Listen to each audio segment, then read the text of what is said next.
अल्लाह ने क़यामत का तज़किरा इस तरीके से किया कि वो लोग जो लाशऊरी तौर पर या शऊरी तौर पर अल्लाह अज़्ज़ व जल्ल की नाफरमानी करते हैं और ये सोचते हैं छुप छुप के गुनाह करके कि कोई देखने वाला नहीं, अल्लाह अज़्ज़ व जल्ल ने उसके हवाले से तंबीह फरमाई और इरशाद फरमाकर ये वाज़ेह कर दिया कि तुम जो छुप रहे हो तो एक दिन है क़यामत का, उस दिन क्या होगा?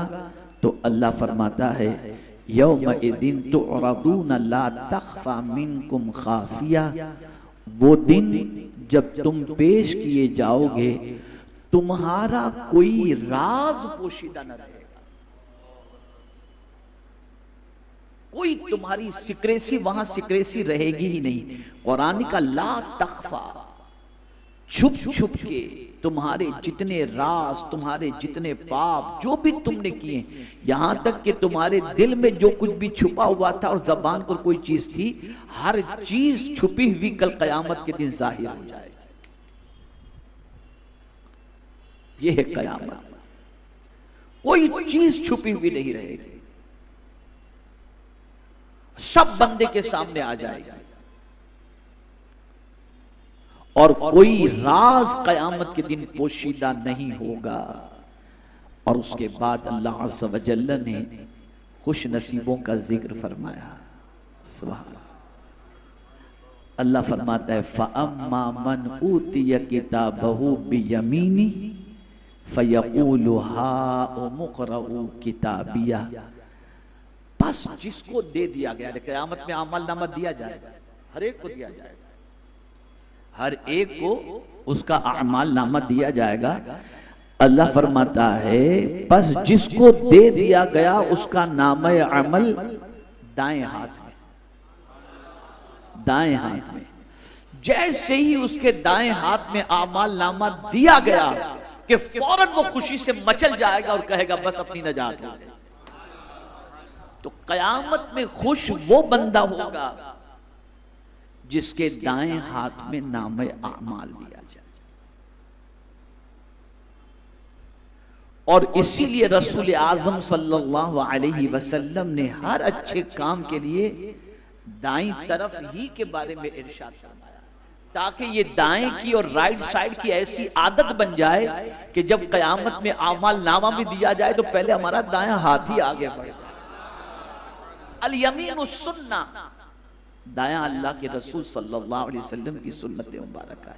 खाओ तो दाएं हाथ से, पियो दाएं हाथ से। हम नमाज से बाहर भी निकलते हैं तो पहले बाएं जानिब सलाम नहीं करते, दाएं जानिब सलाम करके फिर बाहर निकलते हैं। और यहां एक और बात भी अर्ज कर दूं, जब भी किसी बुजुर्ग के साथ चलें तो दाएं जानिब रहा करें। जब भी कोई जायज काम करें दाएं से शुरू करें। और क़यामत के दिन जिसका अमाल नामा दाएं हाथ में दिया गया, बस उसकी खुशी की कोई इंतहा नहीं रहेगी। और फिर वो कहेगा क्या, खुदा की कसम कुर्बान जाइए मेरे रब की किताब को, कि जिसके हाथ में दाएं, जिसके दाएं हाथ में अमाल नामा दिया जाएगा फ़यक़ूलु हाउमुक़रऊ किताबिया, तो वो फरते मसरत से कहेगा लो पढ़ो मेरा नाम अमल, लो पढ़ो। ये अबरार का हाल होगा, ये सालिहीन का हाल होगा, ये नेक लोगों का हाल होगा, ये उन लोगों का हाल होगा जो दुनिया के अंदर अल्लाह की नाफरमानी से बचते थे, जो इबादत और रियाजत करते थे, जो गुनाहों से अपने दामन को बचाए हुए रहते थे। तो अल्लाह अज़्ज़ व जल जैसे ही उनके हाथ में, दाएं हाथ में अमाल नामा देगा तो क़यामत के मैदान में जो लोग जमा होंगे ना, उनको वो बंदा कहेगा जरा पढ़ लो मेरा अमाल नामा। अच्छा, सिर्फ अमाल नामा पढ़ने के लिए नहीं कहेगा, होता है ना, आप देखिए मैं आपको बताऊं, कोई पेपर दिखाने नहीं जाता, रिजल्ट दिखाने सब जाते हैं। देखो मेरे परसेंटेज कितने आए, व्हाट्सएप पर शेयर करते हैं, ग्रुप के अंदर अपना रिजल्ट पेश करते हैं। उन्होंने पेपर में क्या लिखा था, यानी रिजल्ट पेश करते हैं। आप देखिए, कुर्बान जाइए जिसके नाम आमाल को उसके दाएं हाथ में दिया जाएगा, बस वो फौरन कहेगा यूं ही मुझे जन्नत नहीं मिली, मेरा नाम आमाल भी पढ़ के देखो, मैंने दुनिया में ये किया था अल्लाह की तौफीक से, जिसकी वजह से आज अल्लाह ने मेरे दाएं हाथ में आमाल नामे को पेश फरमाया। और फिर दाएं हाथ में आमाल नामे के मिलते ही वो पहले तो ये कहेगा लोगों से कि जरा पढ़ो, और उसकी पर्सनल सिचुएशन क्या होगी, अल्लाह अकबर, वो कहेगा इन्नी ज़ननतु अन्नी मुलाकिन हिसाबिया, मुझे यकीन था कि मैं अपने हिसाब को पहुंचूंगा। यानी ज़ननतु से मुराद मुफस्सिरीन फरमाते हैं कि आलिम तो भी है कि मैं जानता था कि मैं अपने हिसाब को पहुंचूंगा। यानी यहां पर यह बात ज़हन में रखनी चाहिए कि जो बंदा गुनाह से बचता है, बुराई से बचता है, अल्लाह की नाफरमानी से बचता है, उसे यकीन होता है कि अल्लाह ताला क़यामत के दिन उसे जन्नत अता फरमाएगा। मिसाल के तौर पर मैं आपको बताऊं, लेकिन फिर भी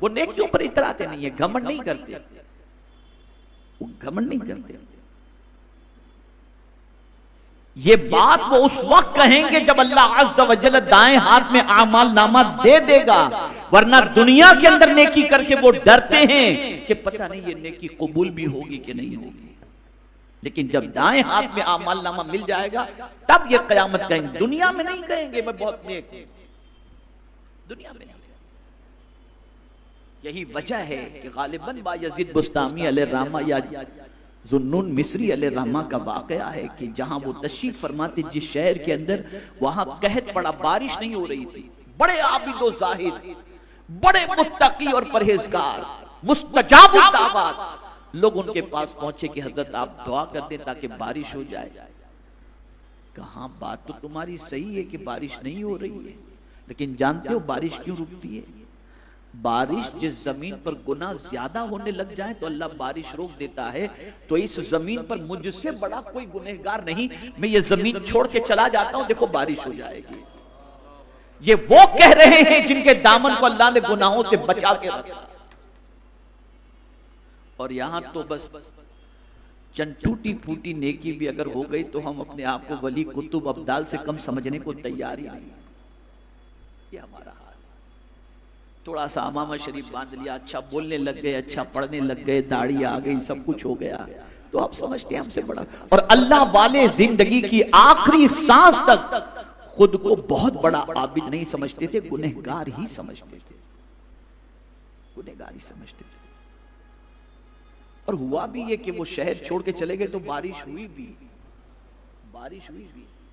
तो किसी कहने वाले ने कहा कि हजरत गए और बारिश हुई, तो जवाब में कि वो अपने आप को अल्लाह की बारगाह में आजिज समझे तो अल्लाह को ये अदा पसंद आ गई जिसकी वजह से अल्लाह ने बारिश नाज़िल फरमा दी। उनका जाना आजिजी की बुनियाद पर था, इंकिसारी की बुनियाद पर था।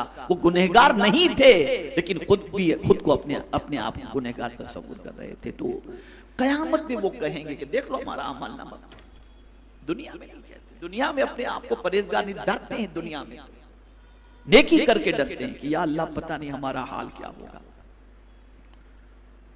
बड़े बड़े पारसा भी आखिरी वक्त फिसल गए और ईमान के लाले पड़ गए, ये हुआ है।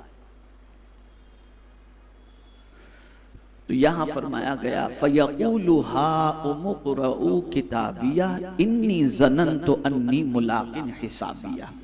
अब उसके बाद उनकी सिचुएशन क्या होगी? मैंने कहा है ना कि कयामत में खुश कौन होगा, तो अब इनका हाल क्या होगा, इसी को कुरान ने मेंशन किया। फहुव फी ईशतिन रादिया, बस ये खुश नसीब पसंदीदा जिंदगी बसर करेगा, फी जन्नतिन आलिया, आलीशान जन्नत के अंदर। यानी ऐसी जगह जाकर ये खुश नसीब अपनी जिंदगी बसर करेगा कि वहां कोई टेंशन है ही नहीं। और जन्नत ऐसी जगह है कि जिसे एक बार दाखिल कर दिया जाएगा फिर जन्नत से उसे निकाला नहीं जाएगा। यहां दुनिया के बहुत सारे मुल्कों के अंदर लोग ये इज्तिमा सुन रहे हैं और आप भी सुन रहे हैं। यहां एक नुस्खा बता दूं, अल्लाह तौफीक दे और मदीने मुनव्वरा की हाजिरी की, आपको हमको सबको सआदत नसीब हो, तो जब रियाजुल जन्ना में जाएं, रियाजुल जन्ना क्या है? जन्नत का एक टुकड़ा है। तो फरमाया गया, सूफिया फरमाते हैं रियाजुल जन्नत में जाओ ना तो फौरन अल्लाह की बारगाह में अर्ज करो, मौला तू जन्नत में दाखिल करके जन्नत से महरूम नहीं करता, आज तूने अपने फजल से जीते जी हमने जन्नत में दाखिल कर दिया है, अब हमें जहन्नम वाला मत बनाना, हमें जन्नती ही बना देना। ये दुआ करनी चाहिए। तो यहां अमल अच्छा करोगे तो दाएं हाथ में आमाल नामा मिलेगा, और जहां दाएं हाथ में आमाल नामा मिला कि मैशर के मैदान में लोग समझ जाएंगे कि भाई ये तो निकल गया, ये जन्नती हो गया, और फिर उसकी खुशी की कोई ठिकाना, उसकी खुशी का कोई ठिकाना नहीं होगा। तो एक तो ये हो गया कि दाएं हाथ में आमाल नामा, और दाएं हाथ में आमाल नामा किसको मिलेगा? जिसके दामन में गुनाह से बचना होगा। याद रखिएगा, हमारे यहाँ नेकी की फजीलत बयान की जाती है, गुनाह से बचने की बात कम की जाती है। गुनाह से ज्यादा बचो। हुजूर सल्लल्लाहु अलैहि वसल्लम से पूछा गया कि अगर किसी की जिंदगी के अंदर नेकियां भी, एक दो औरतों के बारे में सरकार सल्लल्लाहु अलैहि वसल्लम से पूछा गया, या रसूलुल्लाह सल्लल्लाहु अलैहि वसल्लम, एक औरत नमाज भी पढ़ती है, रोजे भी रखती है, नेकियां भी खूब करती है, लेकिन उसकी जबान इतनी खराब है कि जब किसी को कुछ बोलती है तो सामने वाले का दिल दुखा देती है, और एक औरत ऐसी है जो दिल किसी का नहीं दुखाती, बहुत ज्यादा नेकियां नहीं करती, लेकिन उसके अखलाक इतने अच्छे हैं कि लोग उससे बहुत खुश होते हैं। सरकार दोनों में से बेहतर कौन? तो सरकार ने फरमाया, जो कम इबादत करके लोगों का दिल नहीं दुखाती वो इबादत गुजार से बेहतर है।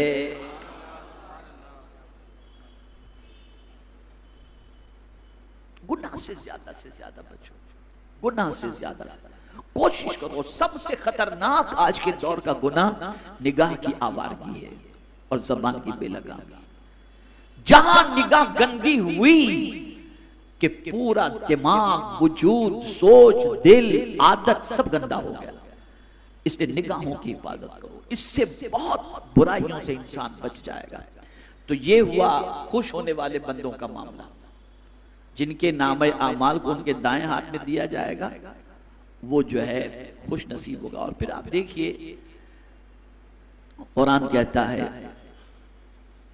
कुतुफुहा दानिया कुलू वशरबू हनीअम बिमा असलफ्तुम फिल अय्यामिल खालिया, यानी उस जन्नत में उनको दाखिल किया जाएगा जिसके खोशे झुके होंगे, अंगूर के खोशे, दूसरे खोशे झुके होंगे।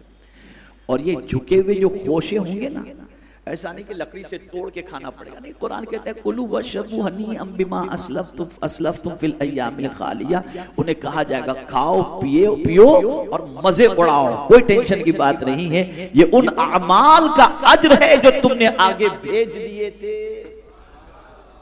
यहां से ये बात समझ में आई कि ऐसे नेक अमाल यहां पर करके आखिरत के लिए भेजो कि जहां कोई काम आने वाला नहीं, वहां ये अमाल तुम्हें काम आएंगे, उन अमाल का अज्र ये मिलेगा। इसीलिए अल्लाह वाले दुनिया में कम खाते थे, कम सोते थे और कम पीते थे कि खाने पीने की जगह तो जन्नत अगर अल्लाह ने अपने फजल से अता फरमाया, अल्लाह खिला फरमाएगा खाओ पियो, मजे उड़ाओ, खाओ पियो। अब यहां तुम्हें कोई टेंशन नहीं।